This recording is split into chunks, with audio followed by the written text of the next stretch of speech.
Happy New Year.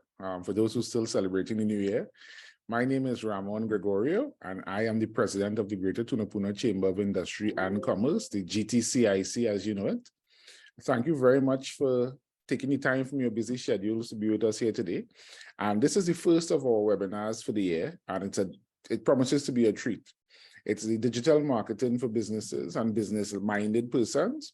And the intent is really to understand the landscape of digital marketing from persons who practice in the area. And we have none better than Mr. Revelino Guevara, who will walk us through, for the next hour, different strategies, tactics, tips to help improve your digital marketing space. The board members, we have a few board members who are on. I see Maria Mohammed Maharaj, Liz Akwi. So we at the Chamber welcome you to our first session. And it'll be the first of many sessions we'll be doing during the course of the year. We intend to do 1 or 2 webinars per quarter, where the intent is to share different content as it applies to business practice, as it applies to your everyday interactions with your clients, and really helping to add value to you as business persons. The intent is, if you're not a member of the chamber, we encourage you to do so, because there are quite a few other opportunities for networking and other areas that we'll be developing and we'll be communicating in the short course. So after the session, give us a shout, send us an email, tell us your thoughts about what you thought about the session, what you thought about the chamber, or what you think about, if you're thinking about joining the chamber, reach out to our admin office and we'll provide the information for you in the comments so that you'll be able to follow up and we could have a conversation and be part of our new ecosystem. But enough from me. We're going to hear from the man of the hour, Mr. Revelino Guevara, and he's very well placed and prominent, well positioned in his home there doing his presentation. Nice art piece, nice piece in the back there, Revelino. So let me introduce you and tell you who Revelino is. Revelino Guevara is a creative marketing strategist with a unique blend of creative, business, and ICT know-how. He has over 20 years of experience working for some of the region's premier brands and companies. His work footprint spans the Caribbean, USA, Canada, Kenya, and Germany. And Revelino has worked on one-off projects such as print, animation, digital games, as well as full marketing and technological consultations. Revelino was instrumental in setting up 2 offices of a digital agency, Toucan WebFX in 2012 and 2013, and as well as between 1919 and 2020, GTT, a telecommunications company based in Guyana and owned by an American conglomerate, engaging to perform a complete overhaul of marketing department, harmonizing strategies and preparing and implementing new strategies. So we have somebody who has pretty much done a lot of stuff and been all over the world to share his experiences today. Revelino is passionate about Christianity, Caribbean culture, digital media, and children's content, and has won awards and grants for graphic design, animation, ICT, Caribbean content, and children's content. He also has a love for using media and strategic content to create positive change and development. He has a master's in new media and society and diplomas in graphic design and theology. Ladies and gentlemen, Revelino Guevara, the floor is yours, Revelino. Thank you. I just want to take this opportunity. I say thank you to Ramon and to the team. I take this as a privilege to share to the Greater Tunapuna Chamber of Commerce. So I just want to jump straight into it, and everybody could call me Rev. I know Revelino is a mouthful, and we'll get straight into the presentation because I have a lot of good information to share today. So I'll just share my screen and we'll get into it. So let me know if you are seeing my screen and I will proceed. Yes, we're seeing your screen. Great.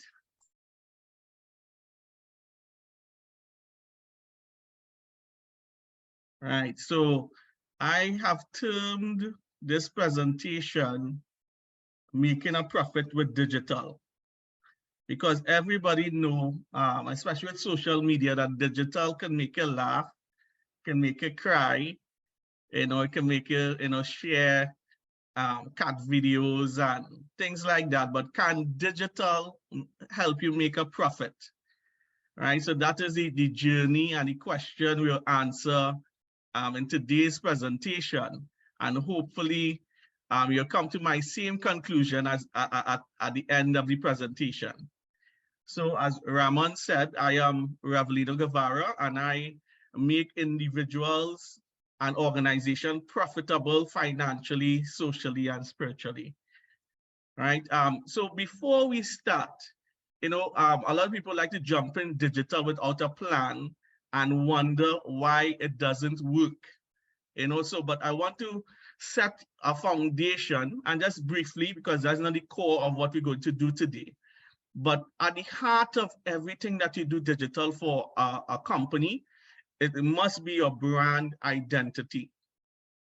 And your brand identity is not just your logo and your letterhead and your branding colors and those things, but at the core, who are you as a brand? And what do you stand for? What is your tone of voice? Are you serious? Are you witty? Are you corporate? Are you about just the bottom line? Are you interested in social activities? So you need to define that, because that will help you create a success criteria. Because success is relative. Because if it's just the bottom line, no matter what happens to the environment or to your staff or to the country, that is one criteria for success. But many organizations, or most organizations, have a blended criteria for success, and will vary from organization to organization. So once you set your success criteria, then you set objectives to reach those success criteria. You develop your strategy, and finally, at the end of that process is then you decide on the media that you will use and the platforms that you will use. So here's a quote from Lucid Press, and this is from 2021. It says brand consistency contributed from 10% to more than 20% of revenue growth. So just having a consistent brand, just thinking about your brand tone of voice and the different touch points with your audience will help your brand increase, or help your company increase in value. So that's free. So you don't have to pay for that, that's extra. So let's get into our main topic for today. And we're going to look at some digital trends, right? And the first thing I want to point off here is that social media is not the only digital media. Because when people hear digital, firstly, they will think about social media, but that will be a narrow view, and that will limit your strategy if you only think about digital media as social media, right? So firstly, I want to say that TNT is connected via digital, right? So we know we have about 1.5 million people in Trinidad and Tobago. Yes, we're getting heavier in Trinidad and Tobago, but we have 1 million, just about 1 million internet users, just about 1 million internet users. And we have 1.9 unique mobile subscribers. So we have more phones, more mobile subscriptions than people in Trinidad and Tobago. People would have multiple numbers, and then you have mobile devices like MiFi and hotspots and those kind of things that will contribute to that, right? So that is important to note, that as a country, we are connected via digital. So we lay the case of making a profit, and we'll talk about the tips and tricks a little later on. But over the last couple of years, especially during the pandemic, we have seen an increase in video conferencing and working from home. I've been working from home in and out for about more than 10 years. I've been an early adopter with that, but many of you all and many people around the world, because of the pandemic, started to work, and this exploded. And although many people are back out to work, many people are still using video conferencing like we are doing right now to share and to spread information, to connect with individuals, and there's a whole world of opportunities that this have presented to us. And as marketers, as business people, we want to take note of that, because the world has changed since the pandemic, right? So some other stats. So in Trinidad and Tobago, and I'll talk about some of the advantages and disadvantages of some of the popular platforms as I go along with these next two slides. Well, first, the internet usage, right? We spoke about how many people on generally, you know, we say that basically 1 million out of 1.5 million people, but basically, you know, 754,000 individuals are on Facebook, right? 754,000 individuals are on Facebook. And the advantage of Facebook, you know, is the highest, you know, have the highest usage in Trinidad and Tobago. It has a wide ecosystem, meaning that, you know, Facebook owns, if you don't know, Facebook owns Instagram, it owns WhatsApp, you know, they have Meta TV now, which is basically a physical device that help people do teleconferencing and that kind of stuff. And it's amazing that they are bridging out into a lot of other aspects of society. So you have that ecosystem that you can maximize. They have the widest range of media types. You know, some platforms have video only, some platforms have video and image. Facebook have video, image, they have games, you know, it have carousels and all sorts of different media types that you can use. Also, they have powerful advertising tools, and that is something that we'll go into just a little bit. We won't go very, very deep in it because of the time, but they have very powerful advertising tools that, you know, we as business people should take advantage. But the disadvantages would include low organic reach. So basically, that is when you post something on Facebook, and unless you doing something that, you know, is pretty amazing, you know, or something that is newsworthy, you know, it will not go far. It will not go far unless you boost it. So organic reach is the reach that you will get if you just post it on your social media page without paying any money, right? So that reach is generally low, right? Influencers and people who do crazy stuff, you know, they tend to get, you know, more reach, but not for the rest of us, you know, not for the rest of us. And it is designed like that. In the past, you used to get more organic reach, but it's designed for you to pay money so that your message will go forward, right? It's an older, kind of cater for older audience, although as we see plenty of people on Facebook, but it kind of caters for older audiences and also is saturated with real content, and your content could kind of get lost if you don't know what you're doing. Right. In terms of Instagram, it's also high usage. It's a part of the Facebook ecosystem. So when you are doing advertising, you can advertise both on Facebook and Instagram with the same ad, which is very powerful. It's visually appealing. You know, so it's kind of evergreen because it is for art people and for people like photography. You know, the whole site is more visually appealing than a lot of other sites, and it benefits from Facebook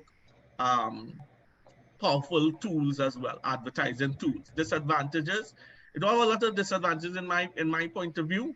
But it basically, you can't limit the incoming messages and have, you know, normal trolls and haters and stuff that will come around. But yes, for Twitter is easy to use.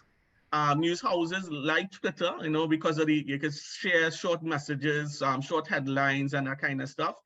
The disadvantage, if you look at the stats in comparison to the Facebook and Instagram, it is pretty low, right? You have limited words that you could use, and the ownership change, and people are kicking up a fuss. Some people are advertising dropping by a whole lot, because Americans really big into who own a company and that kind of stuff.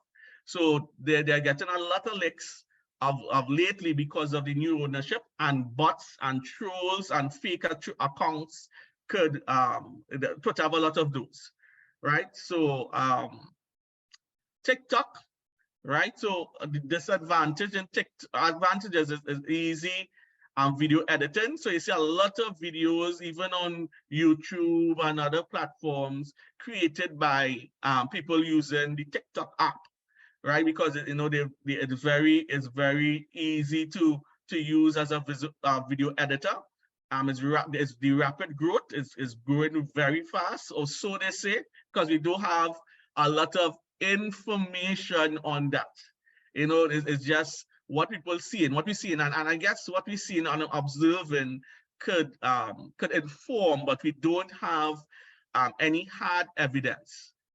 They don't share their data like how some of the other platforms, and even that is a disadvantage. And America is having a little problem with TikTok and not having the full information, and because it's from Asia, and the whole America-Asia wars, but that is a limited factor, because if you want to justify use of TikTok, you need to have some kind of stats you would like to have some kind of stats to justify the use, right? And no static graphics, right? And not everybody wants to do a dance or a video or whatever. Some people might want to put up some static graphics, but so that is a limitation in some regards, right? So another stat here is that 71% of consumers, and this is from the States, we don't have that kind of stats here as yet,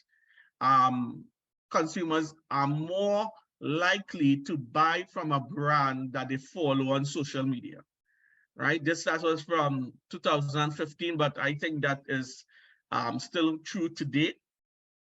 So, one of the reasons, and we build in the case, so if 71% of your audience out there saying that they are more likely to buy from a brand that they follow on social media, to me, that is a big reason why you should be on social media. But I guess, again, it must fit within, your tone of voice and everything. But going along, and I think this is the last set of our stats here, because I know some stats that send people mind into a brain melting mode, but hopefully it was useful. So Google, in terms of top websites, Google is still high, right? Google, Google is still #1. YouTube, which is owned by the same company, I think Alphabet is now the name of the company. Then Amazon, Facebook is up there.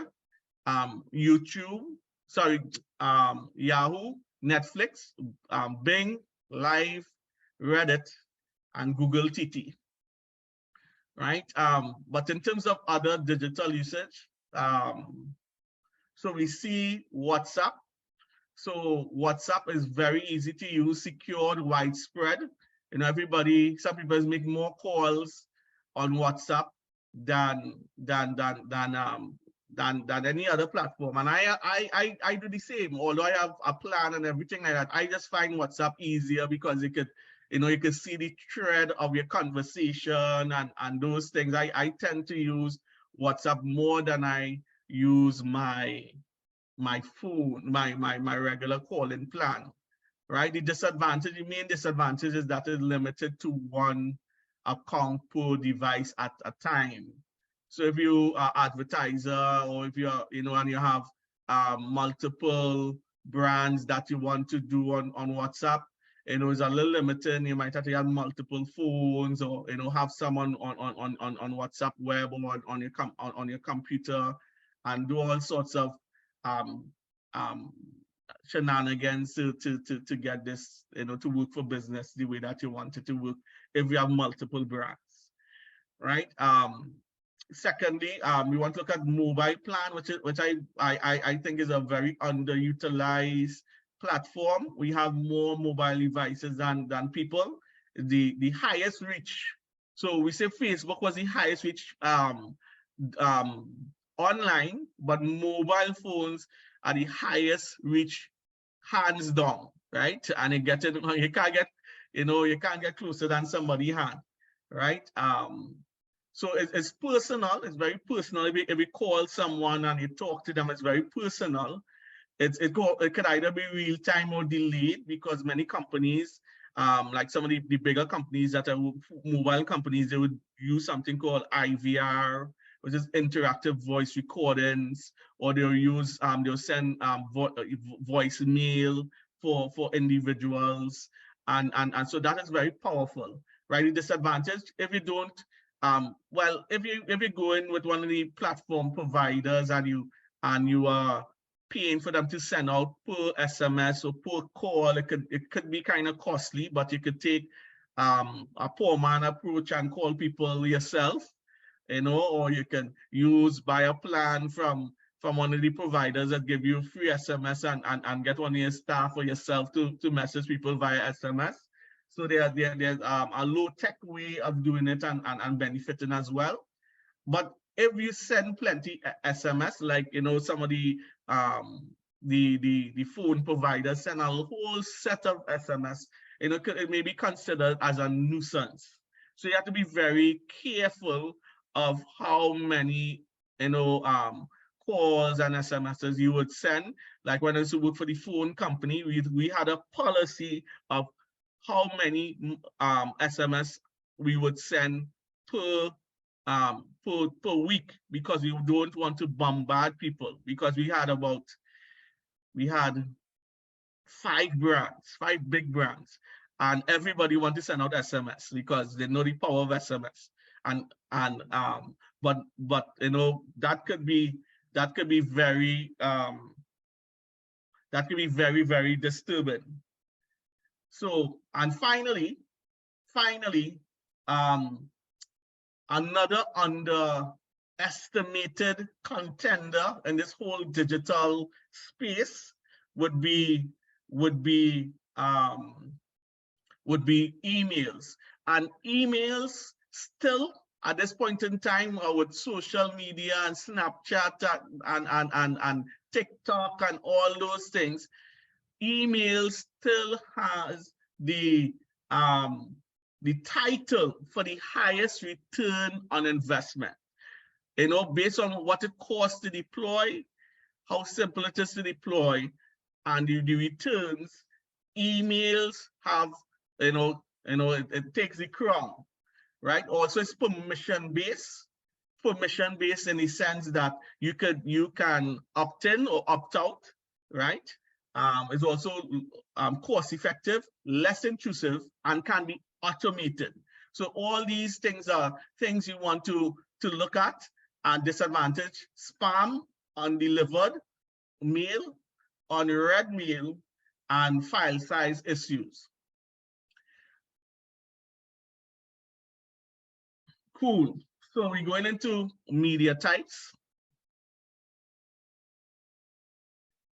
Right.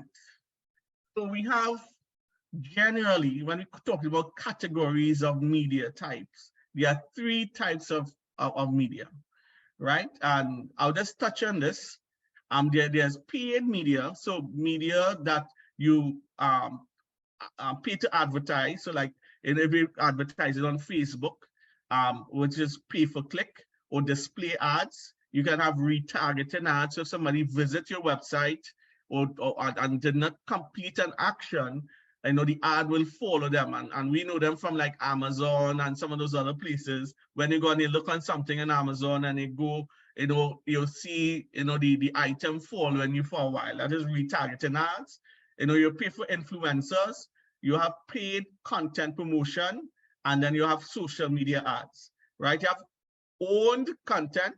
So owned content is like for like your website, your mobile site, your blog site, your social media channels. So those things you own. So if you put content there, you don't need to advertise, right? Earned is like when people mention or share or repost or do reviews. I like to look at, like Solo. Solo has done a really good job. I don't know if it was by accident or by strategy, but Roti is associated with Red Solo, right? For some reason, I can't explain it, right? So if somebody talking about being in Trinidad and visiting Trinidad and something might say, I was eating a roti and a Red Solo. So you get things like that where people will, promote and talk about your brand because it is a part of the fabric of, the culture and that kind of stuff, So that is the way you want to reach. You want to reach where you have earned media, and so all these things work together. And to have a sweet spot, you want to leverage your own media, your earned and paid media, to have a comprehensive marketing strategy. So so not everything will be free. Some things will be free, and some things you'll get the power of where everybody want to go viral, where positively viral. That is where you get the mentions, the shares, the reports, and the reviews, right? So the content landscape. So people like to say content is king, and it might very well be king, right? So because what you create, what you share, that is very, very important. But for business, content is not the end of the whole process, because you could be posting and spending money on getting people to create wonderful videos that people like to share and comment and retweet and like, but you're not getting any return on investment, right? And many people, let's stop at that there. They create wonderful content that people like to share or might interact with or might even see, right? Because they might do a bad job of targeting the people. But I would call, if content is king, I would say contact is queen. So you need to get individuals' contact information. So for example, like to be a part of this webinar, you would have to sign up information, but we sign up with our names and our emails. And so what could happen is that when they're having other events like this, they could share it with us again at no cost. Share the information. So because every time you run an ad on Facebook or any one of those platforms, you pay for that. But when you have your emails and your phone numbers, the cost for these things are far less. So I would say contact is queen, right? And you have to treat the queen good. So treat your contact good. Nurture them, develop them, make sure that they're up to date, and it will serve you well, right? So I would say your website is the castle, your castle, because the other Facebook and all those platforms are not owned by you. They are not owned by you. So tomorrow, and as we know, as marketers, especially those who do use digital a lot, our image size will be one size, and then tomorrow they change it. Then you'll be able to target a certain type of individuals, and then they go change it. So I always tell my clients, I said, this was the size the last time we ran an ad, so to cover myself, because the rules will change because it's not your platform. So your website, you can control the information that you use and share. You can control the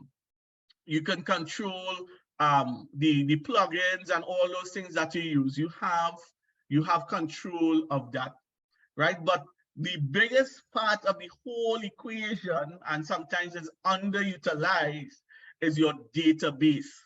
When you get all the information about your clients, you get information about how sales run, you get all the information about, the holidays that coming up in Trinidad and Tobago, and you merge all of that information to come up with a strategy. So you look at your posting schedule, you look at, the holidays that are coming up that might mesh with the items that you're selling. You look at, the type of people that buy the most from you. You look at the type of people who respond the most on social media. Then you could create a campaign that utilize all that information to nurture your contact base, so that they will be able to become clients and clients that stay and bring repeat revenue. Right? So we get into the good stuff here now. So while social media is primary for entertainment, the right type of content and ads can engage your audience and drive business objective. You have to remember, that social media in particular, the reason why people flock to social media and the reason why advertisers flock to social media when they talk about digital is that no other platform, no other medium, not television, not radio, not newspapers could give you a platform with millions and sometimes billions of users, right? But you have to know, this is not like TV. This is not primarily a business platform. This is primarily a entertainment platform with cuts and short videos and people doing crazy things, right? So your content has to still the challenge that marketers have, how to still represent your brand identity, but in a way that is not disrupt, in a way that people won't sign off. Long time when it had TTT and AVM were the only two channels, and you had two newspapers, ads were powerful, because you had no other choice. You had no other choice but to watch. But now you have so many choices that you can disregard an ad. Let's flick that off. Let's go on to the next thing. So your ad or your content have to have the right mix of being sometimes entertaining, little informative, but more or less create an avenue for individuals who like and respond to your ad to get more of your content if they do so. So if for example, if you're scrolling through, and you're looking at your cat videos or whatever, and you see something, for cat food, you see something for cat food, you're a cat person, you like your cat videos, you might stop, you might pause, and you might click on it. But if you see you watching cat videos and you see something about KFC or something like that, or something that's not very relevant, you may not click on it. It might be interruptive if not done well. Not to say that they can't craft something to even work with the cat videos or whatever, but it will have a harder, you need to be a little more creative and tactful to get that to work, right? So that's just an example, right, of thinking about what type of content you're going to use on what platforms and how you're going to make it short, so nobody all the people watch movies for hours and hours. Social media consumption is not like watching a movie for hours and hours. So your content has to be short and then you can lead somebody to your website or some other content that might be long form, that might run them through a sales funnel, right? And we'll give some examples of that coming up, right? So this here is not meant to overwhelm, but this is just a brainstorm sheet that once you get this presentation, you could look at, but it's just talking about the different types of posts, different types of digital content that you can create. So when you brainstorming in terms of what are some of the content that you could create, you could look at this list and see the different types of content you can create, and then you could create it. Right, so we're going into media, some media tips.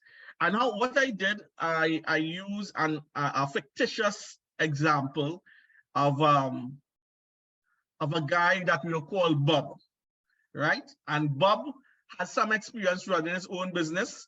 He knows about the bad rep builders have and want to change it. And he wants to use digital media to build buzz that would benefit his business. So this is Bob. So let's say Bob, started off with a contest. He wanted a contest and he wanted people to nominate workers who did an excellent job, who have a good work ethic, and all you just need to do is nominate somebody, put a picture of them, and say,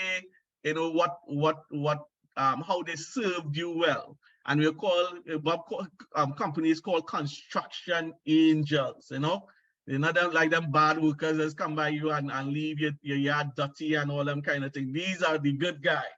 So you're looking for good guys. So this lady, Crystal Claire, posts about Kevin, who is the best worker she ever met, and she might have explained what he would have done, and and Bob basically, Crystal she won the movie tickets, so he took the picture of Crystal with the movie tickets in her hand and posted it so that people could see that the contest was credible, right? So we see here, a little buzz maybe building here, but what Bob did, which was insightful, right? He used this whole process of people identifying good people, good workers, as a recruitment strategy, as an unorthodox recruitment strategy.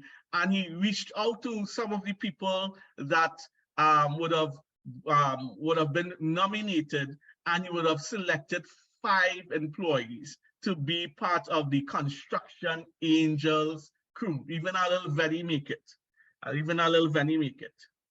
Right, so Bob decided that he wants to specialize in the domestic home construction and maintenance, and he wants to focus on middle to lower upper class couples who are tech savvy and who like programs like HGTV, who value good work ethic and timelines and added value, and are willing to pay as much as 10 to 15% more to get it. So we see what we did here. So we define our target audience very specifically. So when you're doing, you have to define like points like these, the income of your target audience, if they're single, if they're married, how they're related to tech, what type of programs they like to look at. So these are some of the tips in terms of targeting that you create, and you call this a persona. You create a persona for your audience type. And some brands will have multiple personas. So don't worry if your brand serves multiple clients, but you want to, as in a lot of marketers say, you want to get profitable niches. You want to get people who would pay for your product, and pay for your unique selling position. You want to have something that differentiates you from other people. And those are marketing terms, but it's still, and all you just want to know, you want to stand apart from your competition, right? But all of these things still apply to digital marketing. Long time it used to have digital marketing, and then it's have traditional marketing. Now it's just marketing, because all these things are an important part of your marketing mix. So all the language and all the terminologies have to blend, have to work for everything that you're doing. So let's look at some of the concepts, some of the other concepts, some of the simple, some of them very, very simple. And you might say, this is real simple, but these things, believe me, could drive profit to your business in incremental ways, and that will add up over time. So Bob uses video, photos, video chat, and video conferencing to start to drive interest and to differentiate himself from the other builders that not doing them kind of thing, right? So first, he improves his business by meeting, updating clients, checking on employees, and partners, coordinate with partners with video chat. So instead of meeting everybody, instead of showing them what going on, and having them come to the site, he will give them a video tour. Let's imagine Bob going around the site, showing the client, this is what's going on, this is what we work on today, and he have daily check-in or weekly check-in with his clients that might be local or abroad, might be down south, and he might be up in Tunapuna, up on our side. But think about that, and think about the kind of value if your builder doing that to you, doing that for you, I should say. And also he creates content. So it's same phone again, not no fancy material or not no fancy agency as yet. You haven't reached to my level to hire me as yet. He's still small. So he uses his phone to create a portfolio of his work. He takes pictures, before and after pictures of renovations that he would have done and that kind of stuff, and houses that he would have done. And he also would create testimonial videos from clients that are really pleased with his work. And he also create how-to videos, because he's into maintenance. So you might say, okay, cool, how to maintain, how to deal with what's that dirty water, what the kind of right of filter to deal with that won't get clogged up in 2 weeks. So he creates how-to videos that are relevant to his audience, and he would share it with them, and also share it with on Facebook, Instagram, and YouTube. Right? Also, he continues to improve his business in very simple ways. As we say, contact is queen. So he takes every person he meets, he takes and who's interested in his business, he takes their full name, their email address, and all phone numbers, birthdays, all those things, so that he can send them a 10% off coupon when it's their birthday, to do some sort of renovation or something like that.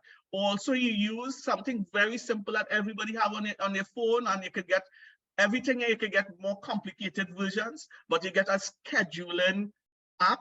You get scheduling. You use a scheduling feature that you can schedule activities, reminders, send meetings, and reoccurring tasks. For example, you can set a reoccurring task with your email that after someone gets something installed, you have a time period for them to get service. So you say, okay, if you install, so Joan install a water filter, and automatically, based on a email program that Bob invested in, Joan will get an email and just pull the name from the contact and say, hi, and pull the name, Joan, right? Time for your 6 months water filter change. Give us a call and we would be happy to change it for you. 62 Angels, right? Angel, right? So in that way, you don't have to remember to follow up.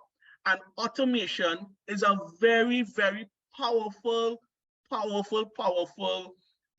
feature of digital, right? So it will automatically, once you set it up right, it will automatically pull certain data, add it with other data, and do certain tasks, right? And in this instance, is automatically sending it to Joan and asking her to do something, which is to call. So if Joan is not interested at the point in time, Joan will not call. But if she's interested and she got a reminder, because nobody has remembered to change their water filter, right? And don't remember until the water coming black, right? So when she got that reminder, she will call Bob, and Bob will get revenue just for taking her information properly and spending time to set up a recurring task, right? So I hope that you've seen how simple, how very simple, but this could scale from being very simple to being very robust and complicated. But I'm showing you from the basic levels. So he and Bob, he's looking at running some ads. He's looking at running some ads online. So he realized that he could target according to interest. So people like HGTV, demographics, he's looking for young married people. So you could target by status, like marriage. You could target by age. You could target by location. So you're saying you're targeting people in the Tunapuna, the greater Tunapuna area. You can target people by that. You can target by search term on some platforms. You can target by life event. If somebody had a child, you can say, okay, cool, that person might be interested in making some improvement in their home. They might want to add a room. They might want to, paint and do some renovation if they are going to have a child just now. So all these things, you look at these targeting options and brainstorm. You brainstorm based on your brand, what could work. Also, you could do online behavior. So for example, people buy stuff online and you have an online market or e-commerce website, you could target those people.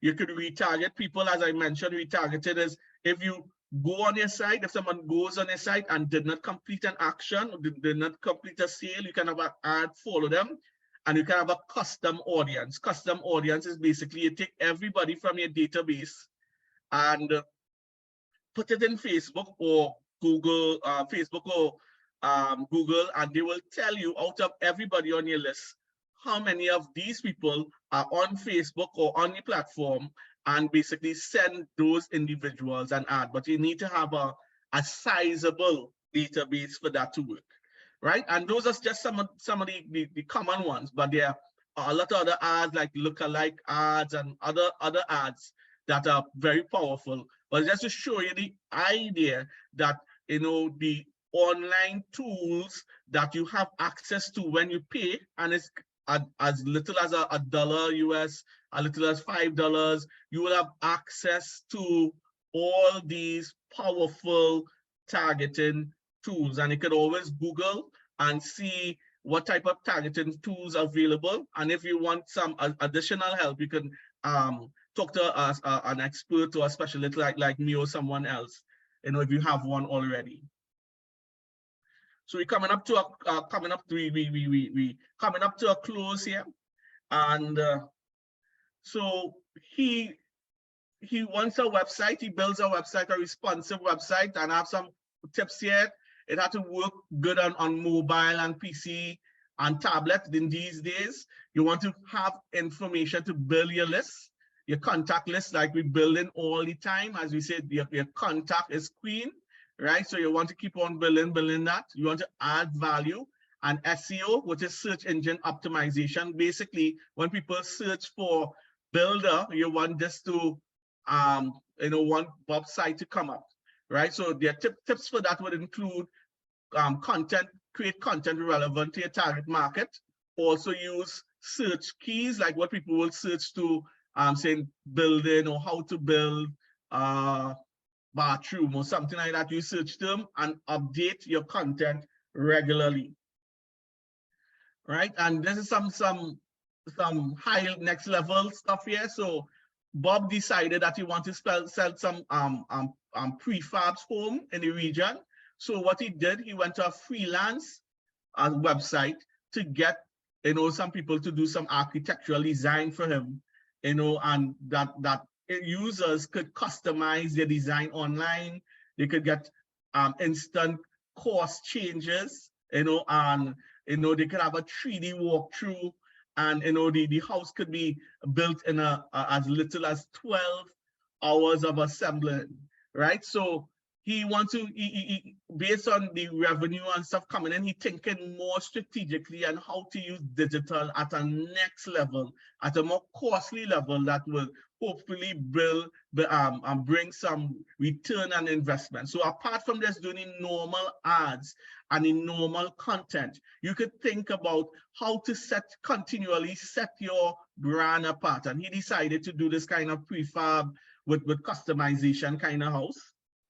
And finally, or in terms of example, so because he is, construction angel, he wants to do a big, and he's doing this campaign, he going up the islands, and he calculates that instead of running regular ads, it will be cheaper, because a profit is not only how much money you make, but how much money how much, if you were going to spend $50,000 on ads, and you spend $25,000 on ads, and you build a house that coming up to coming up less than the amount of money, the savings there could also contribute to your cost, to your profit, right? So he did the calculations, and you see building a prefab house for a needy person, and getting having a campaign around it won't only advertise his business with paid media, but get a significance of earned media, because people say, I never hear somebody do that in my life, build a house in 6 hours, and also have a contest to give somebody needy in the Caribbean a home after 6 hours. So he does that, and he assess his profits.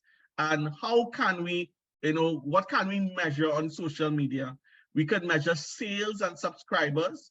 We could measure website traffic, but he could measure form submissions. He could measure shares. He could measure interactions, comments, video views, reach, and app installs. And all these things, when you compare them back to your brand identity, your success criteria, objectives, strategy, and media, you know whether you make a profit. So hopefully, these ideas kind of spark some creative juices, showed you in terms of the landscape of, what is going on, locally here in Trinidad, and some of the trends that are going on. But more than anything else, let's give you some encouragement to dig deep with the tools that you have available, and apply your creativity and come up with a strategy that will make you profit. Thank you, everyone. And thank you very much, Revelino, for that stirring presentation. And I'm sure everyone would agree that the data and the insights given by Revelino were well appreciated. At this point in time, I'd like to open up the floor for any questions that we may have. Feel free to unmute your mic and ask away.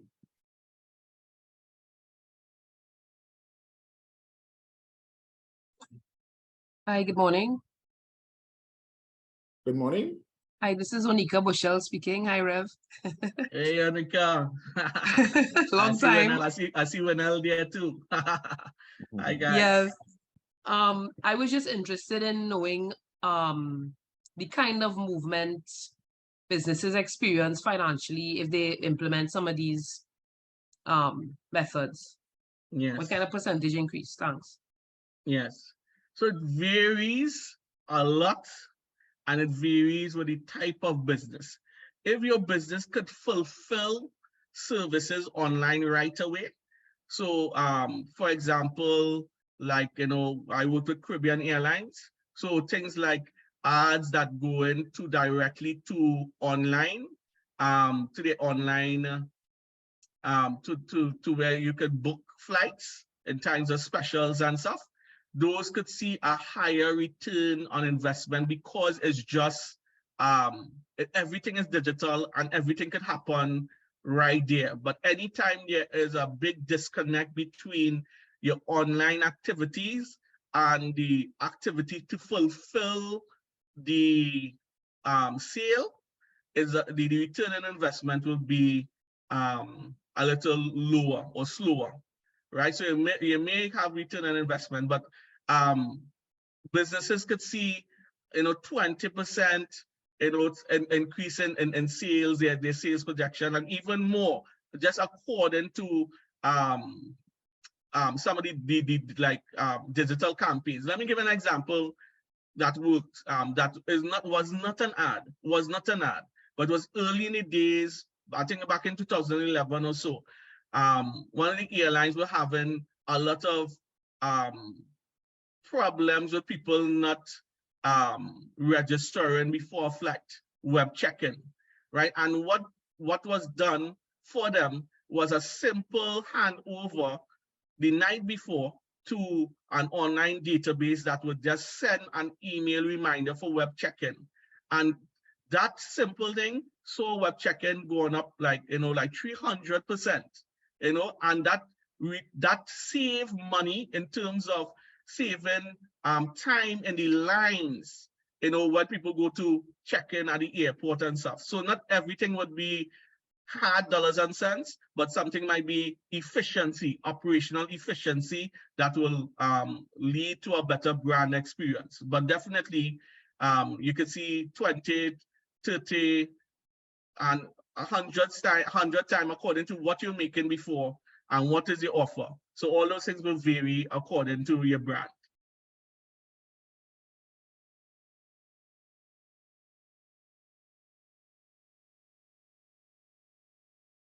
Any other questions on the floor?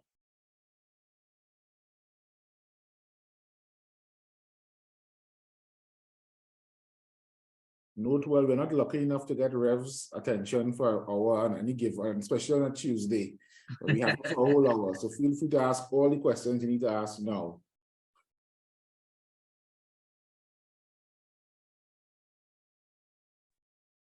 Hi, this is Laura Quentrell Thomas. Can you hear me?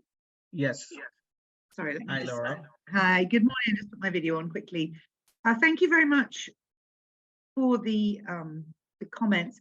I wanted to ask, and I don't know if I missed your comments on this, how you treat with negative comments on your social media platform.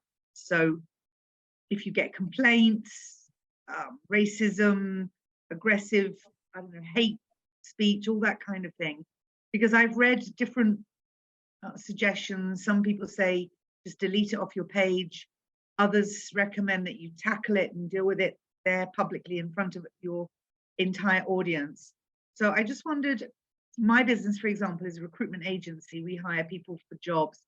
So somebody perhaps who's registered with us for a while who hasn't been successfully employed will go onto our Facebook page and start ranting about how useless we are and never found them a job. And never mind, one of the reasons perhaps they're unemployed is because they are a little bit off the wall.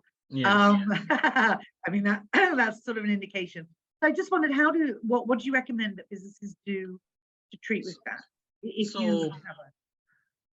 It's based on your brand personality, right? So some brands would deal with it aggressively, right? And well, very straightforward on in public and that kind of stuff. But I think based on your type of brand, you would need to do it more tactfully and maybe tell them, message us, inbox us, your information, and we'll call you. And once it's rectified, then you could post, say thank you for contacting us. We're so happy that we could have solved your problem, and that kind of stuff. So deal with it offline, but then also I would advise put the solution online. So try to direct them to contact. If you want them to contact you, you can deal with it in the inbox. So in the inbox, nobody will see again, the bacchanal back and forth, and you can explain to them, what might have been going on, and you might be able to address the situation in a more confined environment, more controlled environment, and then you post the solution online. I know a lot of phone companies would do that, right? A lot of mobile companies would do that because they would get a lot of complaints, but they don't want to disregard the complaints. They want to deal with the complaints because, you know, those are subscribers. If you're talking to all of them, might be crazy subscribers. They are subscribers. So they tend to invite people to, you know, message them privately and deal with it, right? But I think that might also work for you. Yeah, I just want to say, and I don't mean to hog the Q&A, but we do that. We will engage them in a private dialogue, but people have screenshotted that. Yes. And then shared it saying, you know, this is what Regency's response was. And I mean, it's happened once or twice. This is not yes. a problem for us, but it's just, you know, how do I advise my staff to treat with it? We do try and take it offline, one-on-one, private. Yeah. Sometimes they would just screenshot you and then post that. So you're back yes. to where you started. Well, I would say you just have to expect a certain amount of that.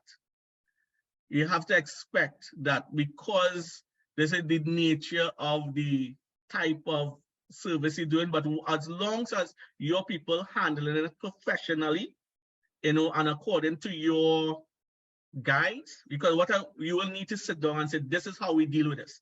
So it might have an escalation, right? So for example, if a person using obscene language, you might say, okay, that is a no-no. If somebody being racist, that might be a no-no, and you say, and excuse me, we cannot allow you to, you know, could continue speaking to us like that, and it's against our policy. We love to hear from you, but we want you to communicate with us in, you know, in a civilized manner, in a manner that is respectful, in a respectful manner.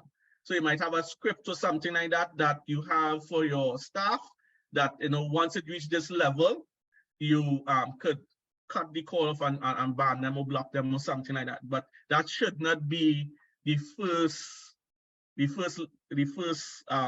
offense. You know, they just blow up because they're a little frustrated. But because if you could solve that on your page, that will do a lot for your brand. It will do for a lot for other people as well who have the same sort of issue. Yeah. Now, we have a question from Shireen Ali, and her question is, do you think that business owners can learn and execute these techniques on their own, or do you think there's merit to lean in on the expertise of a digital media pro? Yes. So it's based on the size of your organization and your budget, right? So if you so you should always try to know a little bit of information to make sure that the professional not pulling no wool over your eye. You know, a lot of people like to come with their big terms and stuff and charge plenty of money because, you know, you might not know. But I would say that there will come a time that you might outgrow doing it internally, right? And resources, remember we're talking about a profit, right? So if you could pay a staff internally to do this work and still come out ahead, then it will make sense that you do that, right? But if the services that you are getting from a professional outweighs the benefit, you know, that, you know, you would do it internally, then, and you can afford it, go to a professional, because that will be one thing less for you to deal with internally. Because if your person is for digital, is your communication person, is your admin person, is, you know, have a lot of things on their plate, obviously they won't be as efficient as if you become a client of an agency or a professional that would be able to handle you. You know, not all it might be all the time, give you a couple of hours, it might still be more profitable at the end of the day than trying to do it internally and not getting results. So you have to weigh the skills that you have on board versus the amount of time versus the amount of money, and come up with a decision that is profitable for you, making sense for your organization at the stage and at the age of your organization, because you might meet so much of traffic, like Regency was just explaining, that their internal people might be able to handle all that complaints. So it might make sense for you to hire someone that could take that kind of jamming and still come out feeling good. We have one question, Revelino, and this person was quite shy to respond to the message me. And they were asking, they're older person in business, they have an established business, they have relied on word of mouth up until this point. What do they do next? What's their first step to go into the world of digital marketing? What would you suggest to them? If they're not so they might need to talk to somebody. Yeah, I would suggest that they talk to somebody, either professional or somebody who know more about it, just to assess their business. They need an assessment, right? They need an assessment to decide where they're at, and if how would they make the transition. So they would need an assessment to do that, to make sure that they're making the right steps. And that assessment, if you don't want to spend a lot of money, or if it could be with some family member or some colleague that might know a little more about digital than you. It could be as simple as that, or it could be like a professional like me or somebody else that could give you some options. But what you need to do is start getting information that you can make some decisions. Get information on what individuals recommend, or the course, the kind of course commitment, the kind of time commitment that these things would entail, so that you'll be armed with the information to make the best decision. So right now you need information, reliable information. Yeah. We have room for one more question. Anybody else would like to ask a question before we close off the session? I just wanted to ask something too, because everybody says, you need to be on social media. But if your business is working without it, let's say, must we have a social media presence? I would say no. I would say they have nothing such as must, right? But there are benefits, right? So if your business working and it is where you want it to be, I would say somebody will have to convince you to go forward. I use all my energy there. Oh my God. But based on what I shared, I would say there are some benefits, not only for maintaining your business today, because remember, the landscape is always changing, and what could work for you today, if things continue to change, you might be out of a job. Because I've always heard this story. I've heard the story of when people who were into cart and buggy repairs, and when cars came around, all those people who were into cart and buggy repairs lose their job. And then we know what people who doing the regular cars and stuff, but before we get these digital cars and stuff, and then if you did not retool and retrain in time, and if you're a mechanic, you would have been out of a job if you don't keep getting better and retooling. So it's not a must, but if you want to remain in the industry that you're in for the future, if you want to future-proof your industry, you need to see where the trends are going. And I don't think digital going away anytime soon. I don't think social media going away anytime soon. It's just where to fit, and you don't have to fit like everybody else and post every day, or you don't have to fit like that. You just have to find what working for you, what gets something that's working for you that you can maintain. Yeah. All right. Well, I want to thank you, Revelino, Guevara. Thank you very much for your time today. Thank you very much to the persons who attended our session. I apologize in advance for going over our 12 o'clock cutoff time, but when you have good content and you have good people, sometimes it's inevitable. I would like to take the opportunity to thank you on behalf of the Greater Tunapuna Chamber of Industry and Commerce. This is the first of our master classes that we'll be having during the course of 2023. As I mentioned in my introduction, it will be 1 or 2 per quarter, depending on the types of content and the types of issues pervading the national landscape. And we certainly will bring to you content that will help improve your businesses, that will help improve you as persons, that will help improve your mindset as you approach tackling business in 2023, coming out of a pandemic and all the challenges that exist therein. So I'd like to thank you, Revelino. Thank you very much for taking your hour of your time. I do hope you have a hot lunch waiting for you with all the trimmings. And everybody could partake in their lunches now. It's a little bit after 12, so thank you very much.